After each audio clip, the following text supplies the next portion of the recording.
Assalamualaikum warahmatullahi wabarakatuh. Hai teman-teman semua.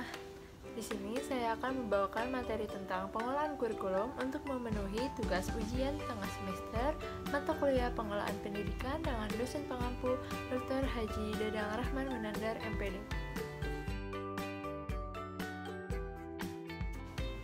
Sebelum kita masuk ke materi, izinkan saya untuk memperkenalkan diri. Nama saya Dela Amna Putri dari kelas 3C dengan NPM 2010631050007 dari Prodi Pendidikan Matematika Fakultas Keguruan dan Ilmu Pendidikan Universitas Singapura Bangsa Karawang.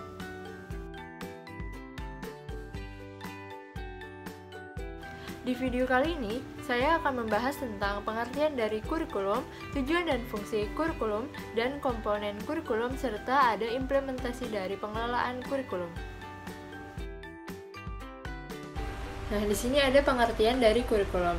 Pengertian kurikulum ada secara umum dan menurut Undang-Undang Nomor 20 Tahun 2003. Kurikulum secara umum, kurikulum adalah seperangkat atau sistem rencana dan pengaturan mengenai isi dan bahan pembelajaran yang dipedomani dalam aktivitas belajar mengajar. Sedangkan kurikulum menurut UU Nomor 20 Tahun 2003, kurikulum adalah seperangkat rencana dan pengaturan mengenai isi dan bahan pembelajaran serta cara yang digunakan sebagai pedoman penyelenggaraan kegiatan pembelajaran untuk mencapai tujuan pendidikan nasional. Apa sih tujuan dari pengelolaan kurikulum itu? Nah, tujuannya itu agar kegiatan dalam pendidikan tersebut dapat berjalan sesuai dengan tujuan yang dimaksudkan dalam kegiatan pembelajaran secara menyeluruh untuk memenuhi tujuan pendidikan nasional pula. Fungsi kurikulum secara umum ada 6. Yang pertama ada fungsi penyesuaian, fungsi integrasi, fungsi diferensiasi, fungsi persiapan, fungsi pemulihan, dan yang terakhir ada fungsi diagnostik. Fungsi kurikulum untuk guru yaitu sebagai pedoman untuk pengajaran pada siswa, sedangkan fungsi kurikulum bagi siswa adalah sebagai acuan belajar dalam melakukan pembelajaran di sekolah. Nah, selanjutnya ada komponen-komponen dari kurikulum. Komponen-komponen dari kurikulum meliputi yang pertama ada tujuan kurikulum, yang kedua ada isi dari kurikulum, yang ketiga ada strategi atau metode kurikulum, yang keempat ada evaluasi kurikulum. Kita akan bahas satu persatu ya.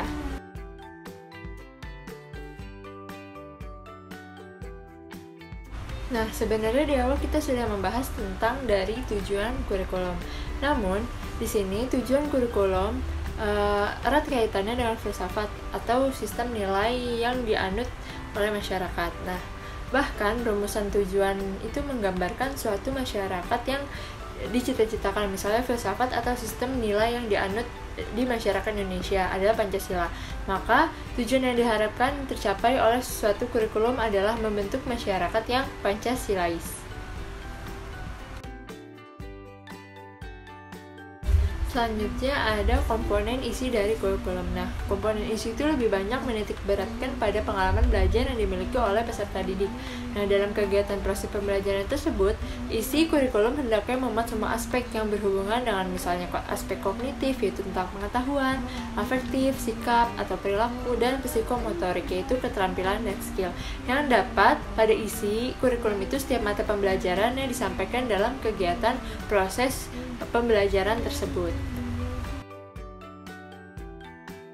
Selanjutnya ada metode kurikulum. Nah, metode yang tepat adalah metode yang sesuai dengan materi dan tujuan dari kurikulum tersebut yang akan dicapai dalam setiap pokok pembahasannya.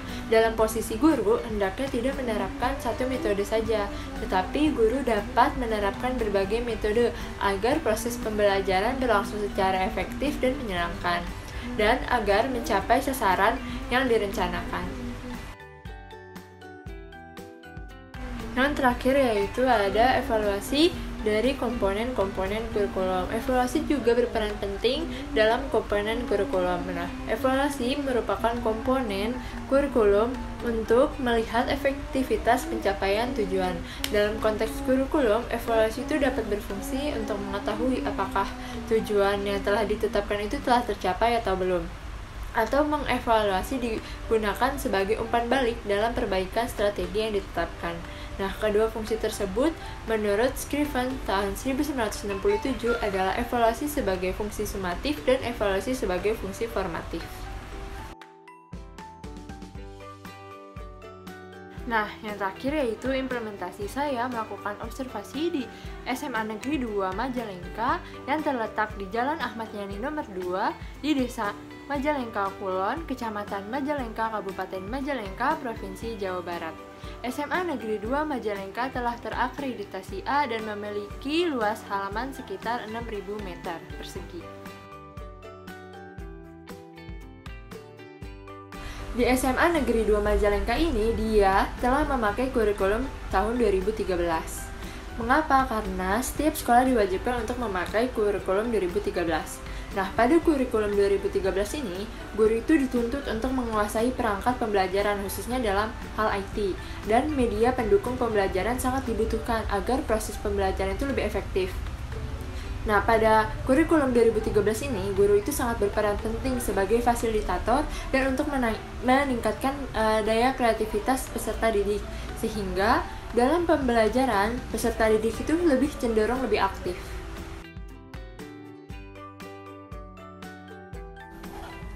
Nah, selanjutnya ada implementasi kurikulum di SMA Negeri 2 Majalengka.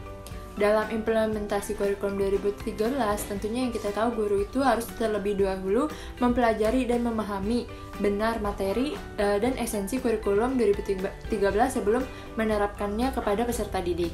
Selain itu juga guru harus mempunyai ide yang kreatif dan membuat inovasi-inovasi dalam proses pembelajaran dalam kurikulum 2013 ini, sehingga dapat mempermudah peserta didik itu dalam memahami materi dalam kurikulum 2013 ini.